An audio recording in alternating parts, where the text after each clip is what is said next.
अब दूसरी बात पर आइए और सीखते हैं जो मैंने कहा था कि इसका रिलेवेंस क्या है, क्या रिलेवेंस है इसका।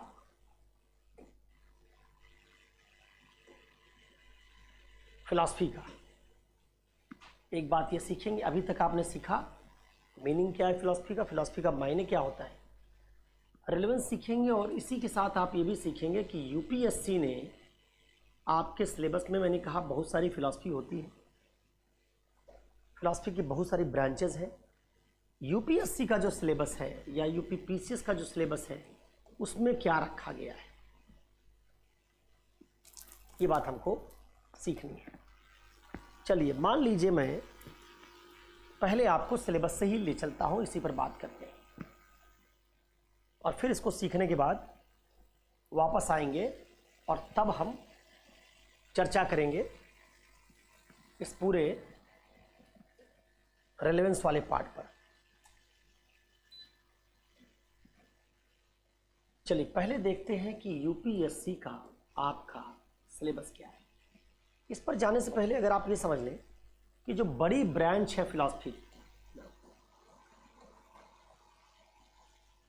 जितनी ब्रांचेस हैं फिलॉसफी की, जो सिविल सर्वेंट बनने के लिए इच्छुक एस्पिरेंट्स के लिए सिविल सेवा में रखी गई हैं, उनमें सारी ब्रांचेस जो फिलॉसफी की महत्वपूर्ण है वो नहीं। क्या क्या ब्रांच होती है देखो, फिलॉसफी की एक ब्रांच का नाम है मेटाफिजिक्स।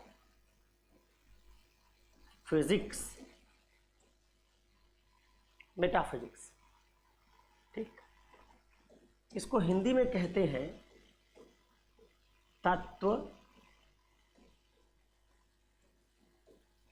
मीमांसा, तत्व मीमांसा। दूसरी इसकी इंपॉर्टेंट ब्रांच है जिसको कहते हैं, इन पर सब पर हम लोग विस्तार से बात करेंगे आगे, एपिस्टेमोलॉजी। इसको कहते हैं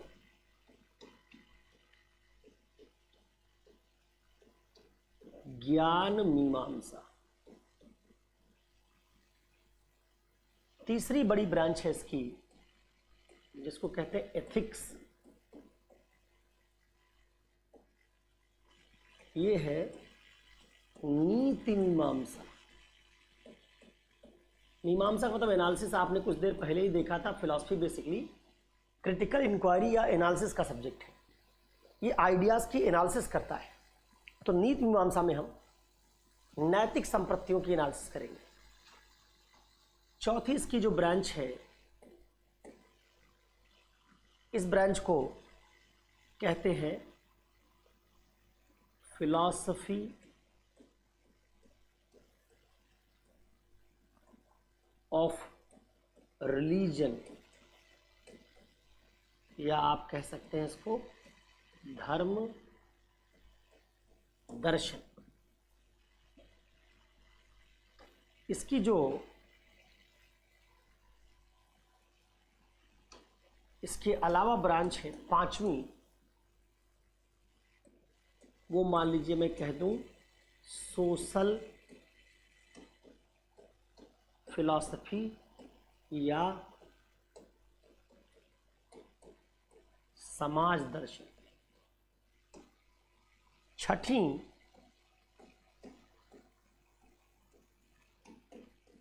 पॉलिटिकल फिलॉसफी या राजनीतिक या राजनीति दर्शन। सातवीं एक ब्रांच में और लिख देता हूँ, ब्रांचेस बहुत सारी बन सकती हैं, सातवीं में लिख रहा हूँ। इसको कहते हैं एस्थेटिक्स, सौंदर्य शास्त्र।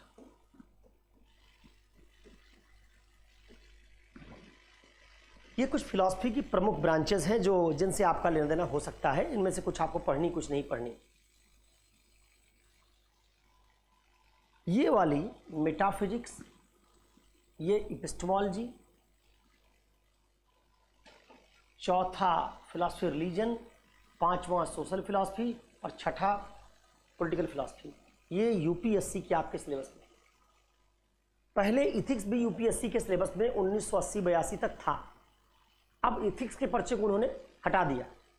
फिलॉसफी का पार्ट है इथिक्स, तो आप कोई धर्म दर्शन की भारतीय दर्शन की, पाश्चात्य दर्शन की किताब खरीदेंगे तो उसमें कई बार इथिक्स भी होगा।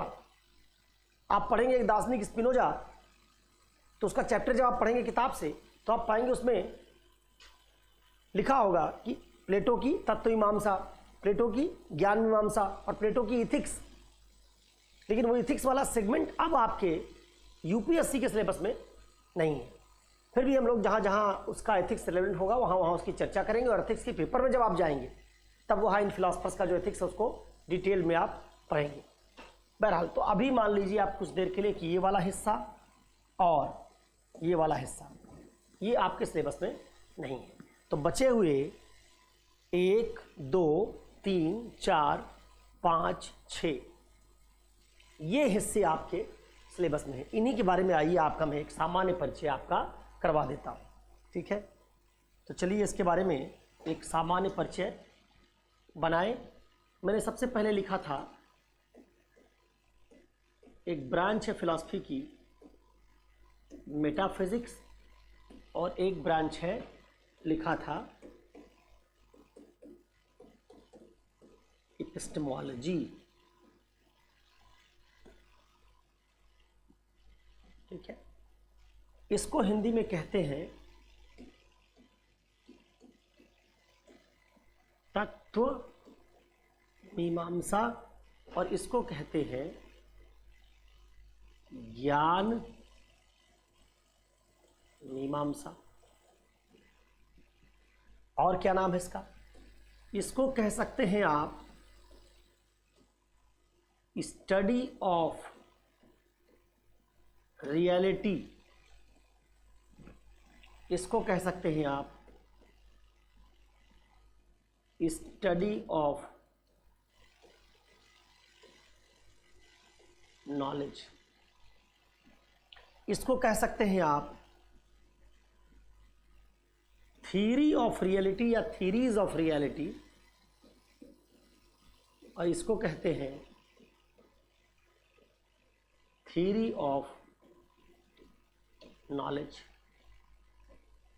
इसको कह सकते हैं साइंस ऑफ रियलिटी, और इसको कह सकते हैं साइंस ऑफ नॉलेज। अभी इतनी बात जो मैंने लिखी, इन दो को सीखते हैं। ये दो चीज़ें मैंने एक साथ क्यों ले ली?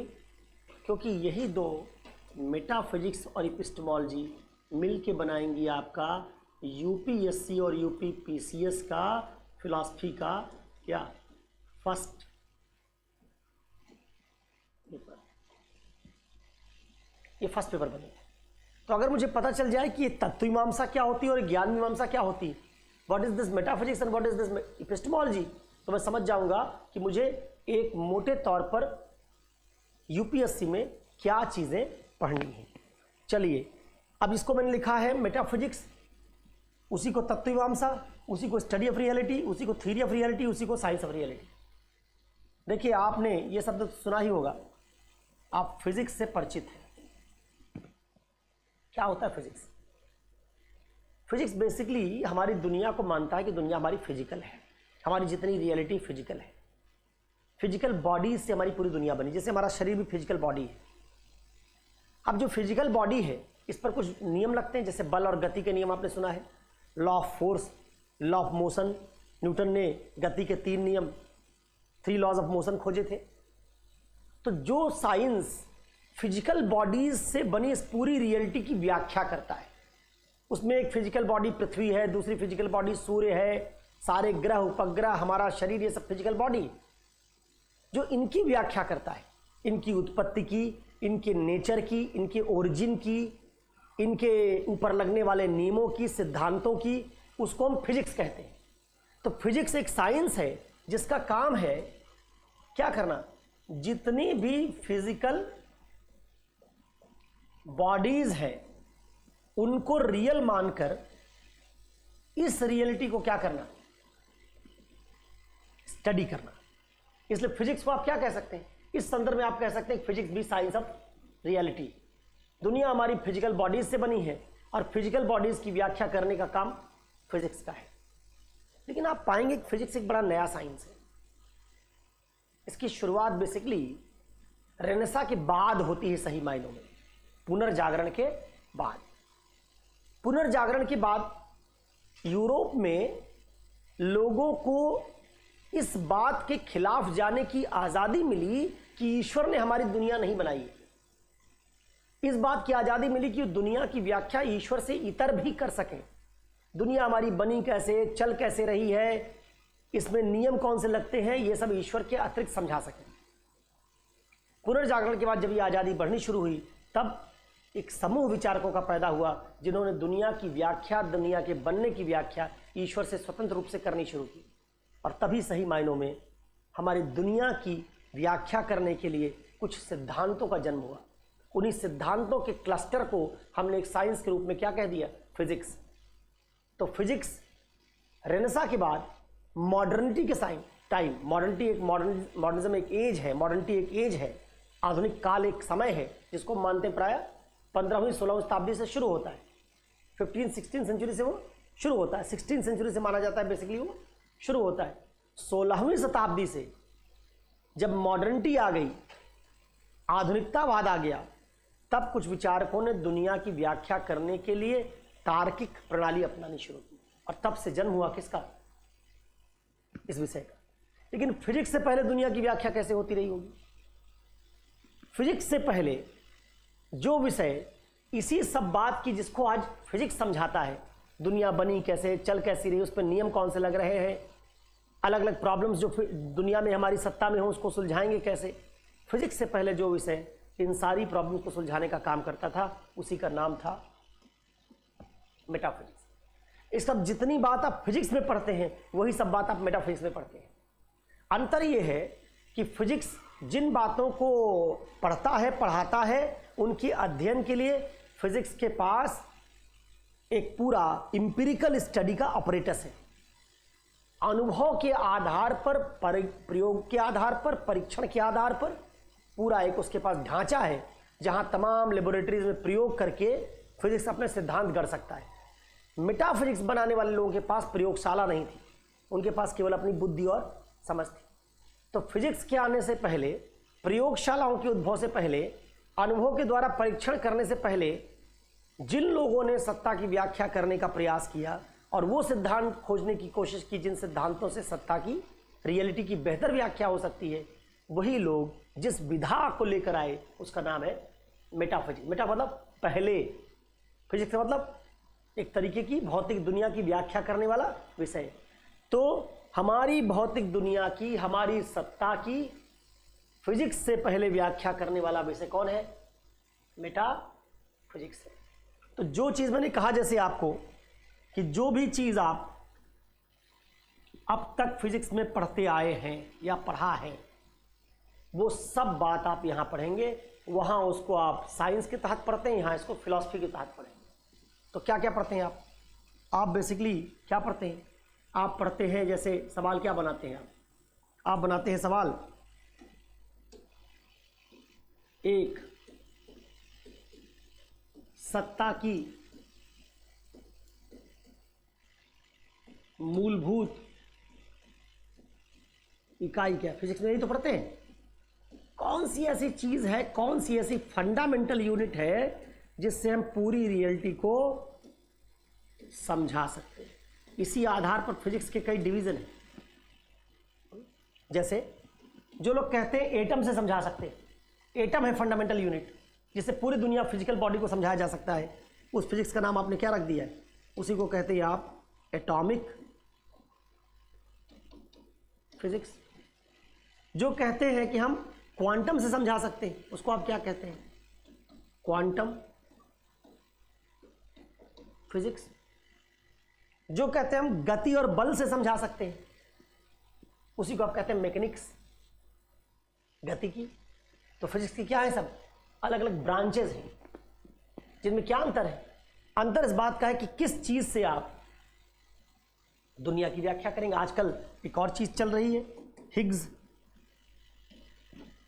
बोसॉन। कुछ लोग कह रहे हैं हिग्स बोसॉन से पूरी दुनिया की व्याख्या कर सकते हैं।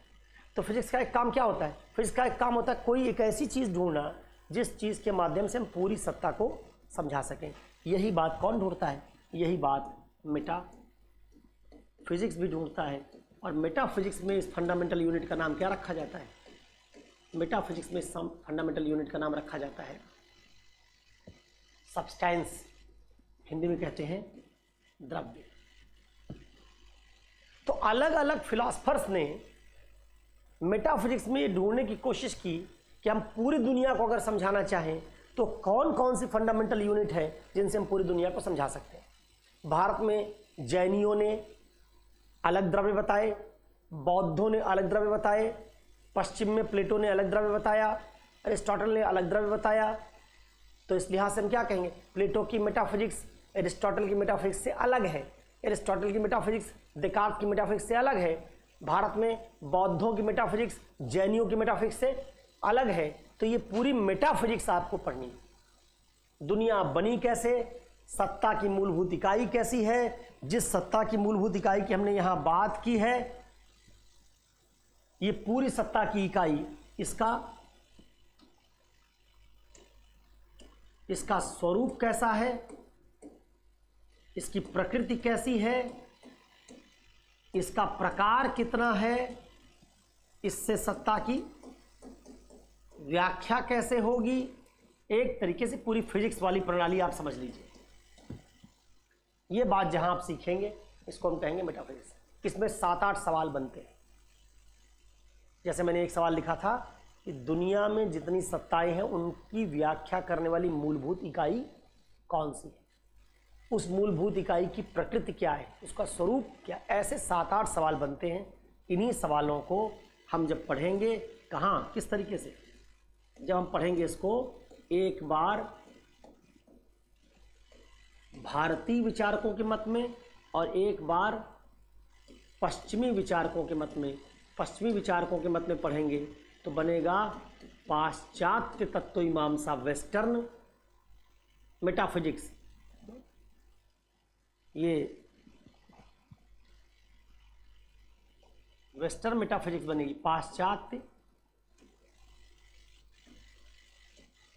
तत्व मीमांसा। अब भारत में इसी को पढ़ेंगे तो हम कहेंगे भारतीय तत्व मीमांसा। ठीक है।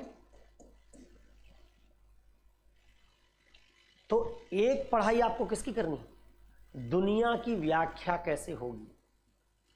अलग अलग विचारकों ने दुनिया की व्याख्या करने का प्रयास कैसे किया। कुछ समय पहले मैंने आपको कहा था कि फिलॉसफी विचारों के विकास का इतिहास है, विकास की यात्रा है। इसका मतलब हम जिस फिजिक्स तक आज पहुंचे हैं, अगर उसको मान लीजिए हिग्स बोसान फिजिक्स को आप क्या कह दीजिए? हिग्स बोसान फिजिक्स को कह दीजिए आइडिया 10। तो इस हिग्स बोसान से पहले कहीं ना कहीं शुरुआत हुई होगी। जहां से आज हम हिग्स बोसान तक पहुंचे हैं, जहां से शुरुआत हुई होगी उसको मान लीजिए हम कह दें आइडिया 1। थोड़ी देर के लिए मान लीजिए यूपीएससी के सिलेबस में पश्चिमी दर्शन में इसकी शुरुआत किससे हुई है? प्लेटो से। तो हम क्या कह देंगे? प्लेटो ने सत्ता की व्याख्या करने की कोशिश सबसे पहले की, तो उसका आइडिया 1 हो गया और हिग्स बोसान तक पहुंचे आइडिया 10 हो गया। इसी आइडिया 1 से आइडिया 10 तक की यात्रा वो क्या है? वही है किसकी पढ़ाई? तत्व मीमांसा। समझ में आई बात? तो पूरी दुनिया में अब तक जितनी तरह की सत्ताएं हैं उनकी व्याख्या करने के बड़े मेजर आइडियाज कौन से हैं? उन्हीं मेजर आइडियाज को जहां आप पढ़ते हैं उसको हम कहते हैं तत्व मीमांसा। इसको भारतीय विचारकों के हिसाब से पढ़ेंगे तो भारतीय तत्व मीमांसा, पश्चिमी विचारकों के हिसाब से पढ़ेंगे तो पश्चिमी तत्व मीमांसा। ध्यान रखिएगा, जिस एटॉमिज्म परमाणुवाद की बात अभी मैंने की, एटॉमिक फिजिक्स की बात की, भारत में ईसा से करीब 900 साल 1000 साल पहले कणाद नाम के व्यक्ति ने भी परमाणुवाद की चर्चा की थी। पश्चिम में भी प्लेटो से भी पहले डेमोक्रिटस नाम के आदमी ने परमाणु की चर्चा की थी। तो ग्रीक टाइम में भी परमाणु की तत्व मीमांसा थी, और भारत में कणाद के टाइम में तो परमाणु की तत्व मीमांसा थी। तो एटॉमिक मेटाफिजिक्स भी थी बहुत पहले, आज से हजारों साल पहले, और एटॉमिक फिजिक्स भी है आज से, जो 200 साल 150 साल पहले बनी। तो 150 साल पहले आज से एटॉमिक फिजिक्स आई, या उससे कुछ समय पहले, और हजारों साल पहले एटॉमिक मेटाफिजिक्स आई थी। ठीक है, तो कई बार आप पाएंगे कि जो सिद्धांत फिजिक्स में है उससे मिलते जुलते सिद्धांत भी मेटाफिजिक्स में पहले थे। तो कहीं ना कहीं शायद उनसे क्लू लेकर ही आगे वैज्ञानिकों ने क्या किया, उन सिद्धांतों को विकसित किया। ये एक यात्रा होगी, ये एक पढ़ाई होगी। दूसरी पढ़ाई जो है वो जैसा मैंने लिखा था यहाँ, किसकी है, वो है एपिस्टेमोलॉजी। यहाँ हम दूसरी बात सीखेंगे। यहाँ हम सीखते हैं ज्ञान मीमांसा, ज्ञान कैसे बनेगा। यहाँ चर्चा किस पर करेंगे, ज्ञान के किस पर, स्रोत पर, ज्ञान बनता कैसे है इसकी प्रक्रिया पर, source of knowledge, process of knowledge, limits of knowledge, इन पर चर्चा करेंगे। इसकी सीमाएं क्या है, तो स्रोत, प्रक्रिया, सीमा, ये सब क्या है। जहां ज्ञान के बारे में ऐसे सवालों पर चर्चा करेंगे उसको हम कहते हैं ज्ञान के बारे में ऐसा विश्लेषण, ऐसी एनालिसिस जहां आप करेंगे। एनालिसिस को क्या कहते हैं, मीमांसा। तो क्या कहलाएगा ये, ज्ञान मीमांसा, एपिस्टेमोलॉजी। इसी को हम कहते हैं थ्योरी ऑफ नॉलेज, इसी को हम कहते हैं साइंस ऑफ नॉलेज। इसमें भी 7-8 सवाल हैं। ठीक है, अगर यही ज्ञान पर चर्चा कहाँ होगी, अगर ये ज्ञान पर चर्चा होगी भारत में तो बन जाएगा भारतीय ज्ञान मीमांसा, और अगर ये चर्चा होगी पश्चिम में तो बन जाएगा पाश्चात्य ज्ञान मीमांसा। तो इंडियन एपिस्टेमोलॉजी और वेस्टर्न एपिस्टेमोलॉजी। अब इनको जोड़ दीजिए, बड़ा आसान हो गया। एक भाग कैसे बनेगा,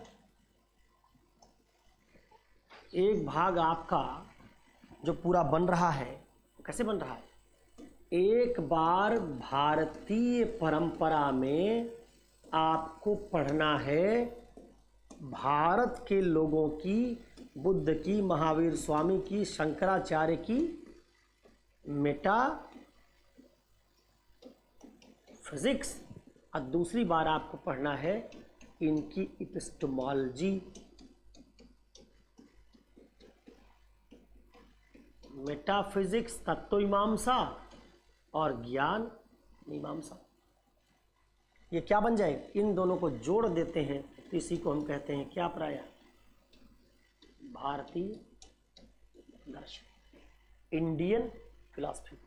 इधर देख लीजिए, इधर क्या कर दीजिए, इधर भारत के बजाय कहाँ रख दीजिए, भारत के बजाय इधर ले आइए आप इसको, पाश्चात्य या यूरोपी।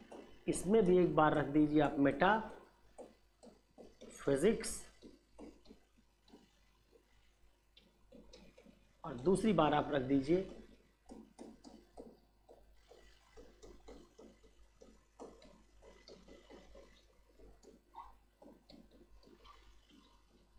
एपिस्टेमोलॉजी। ठीक है, ये क्या बन जाएगा, ये बन जाएगा वेस्टर्न फिलॉसफी, पाश्चात्य।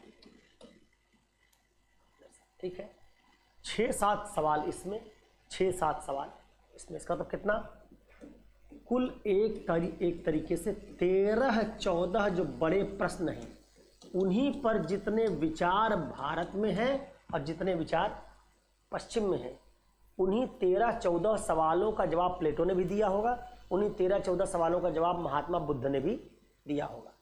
जब 13-14 सवालों का जवाब प्लेटो देगा तो उसको पश्चिमी दर्शन कहेंगे, 13-14 सवालों का जवाब महात्मा बुद्ध देंगे तो उसको भारतीय दर्शन कहेंगे। ये हो गया आपका फिलॉसफी का क्या, यूपीएससी का प्रथम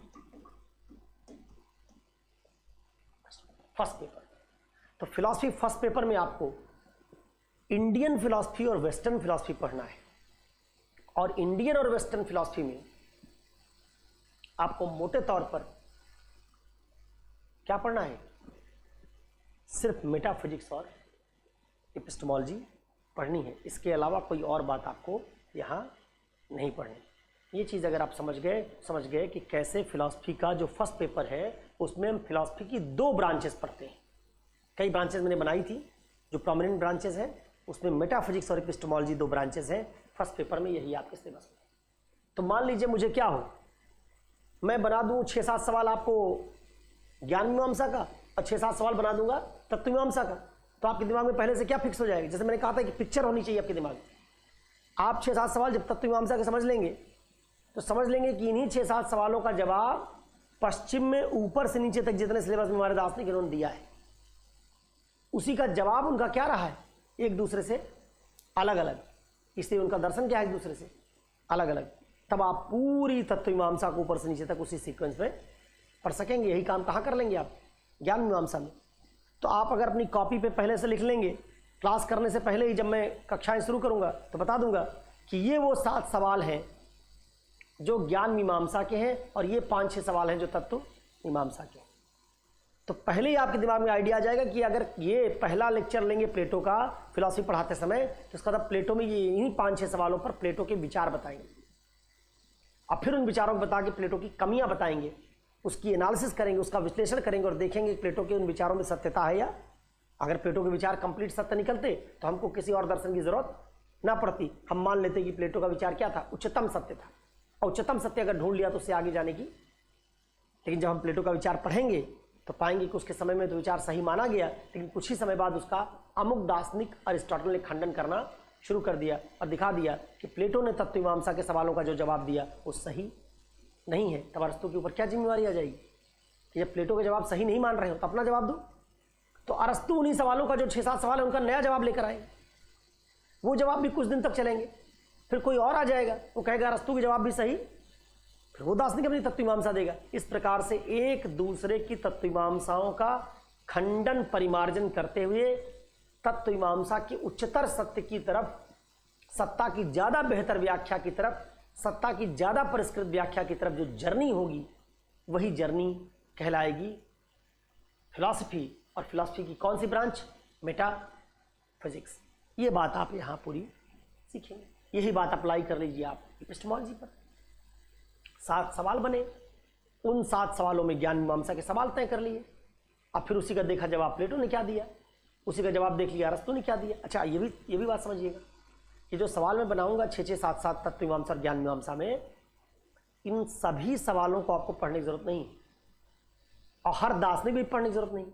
कई बार ज्ञान मीमांसा में मैंने 7 सवाल बना तो दिए, लेकिन हो सकता है प्लेटो ने उन 7 सवालों पर चर्चा ना की हो, केवल 2 ही सवालों पर चर्चा की हो, या आपके सिलेबस में उसके केवल 2 ही सवाल हो।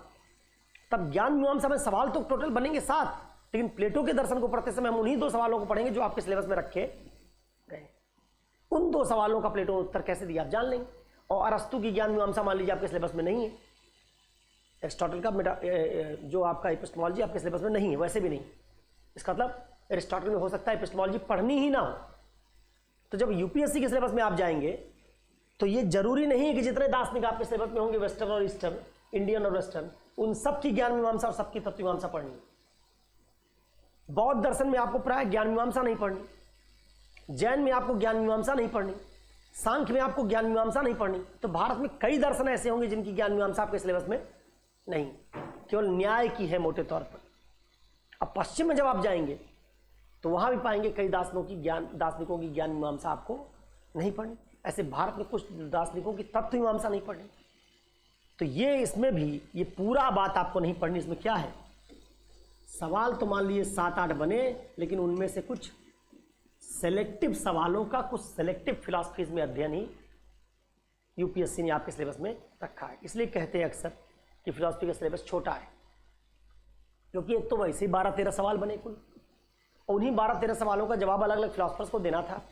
उनमें सबने 12-13 सवाल का जवाब नहीं दिया, किसी ने 2-3 का दिया है, किसी ने 4-5 का दिया है, और सब में वो सारे जवाब जो बनते हैं वो पढ़ने भी नहीं, क्योंकि किसी की तत्व मीमांसा आपके सिलेबस में है ही नहीं, तो किसी की ज्ञान मीमांसा आपके सिलेबस में नहीं।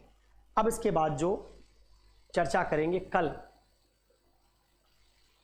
उसमें आपको सेकेंड पेपर की थोड़ी संरचना समझाएंगे और जो रेलेवेंस वाला पार्ट था, क्या प्रासंगिकता है उस पर भी बातचीत करेंगे। जो कल की क्लास है संडे की बजाय आपको मंडे को यूट्यूब पर अपलोड मिलेगी, ठीक है। तो मंडे को आप वो क्लास अपलोड देख सकेंगे। आज इस क्लास के बाद दूसरी क्लास यूट्यूब के इसी चैनल पर जिस पर आप ये देख रहे हैं मंडे को अपलोड कर दी जाएगी। उसमें फिलॉसफी के सेकंड पेपर के बारे में चर्चा होगी। फिर हम लोग कुछ चर्चा करेंगे फिलॉसफी के रिलेवेंस के बारे में, और फिर उससे इतर यूपीएससी में इसके चैलेंजेस क्या है, एडवांटेज क्या है, डिसएडवांटेज क्या है, इस पर भी बातचीत होगी। आज यहीं रुकते हैं। नमस्कार।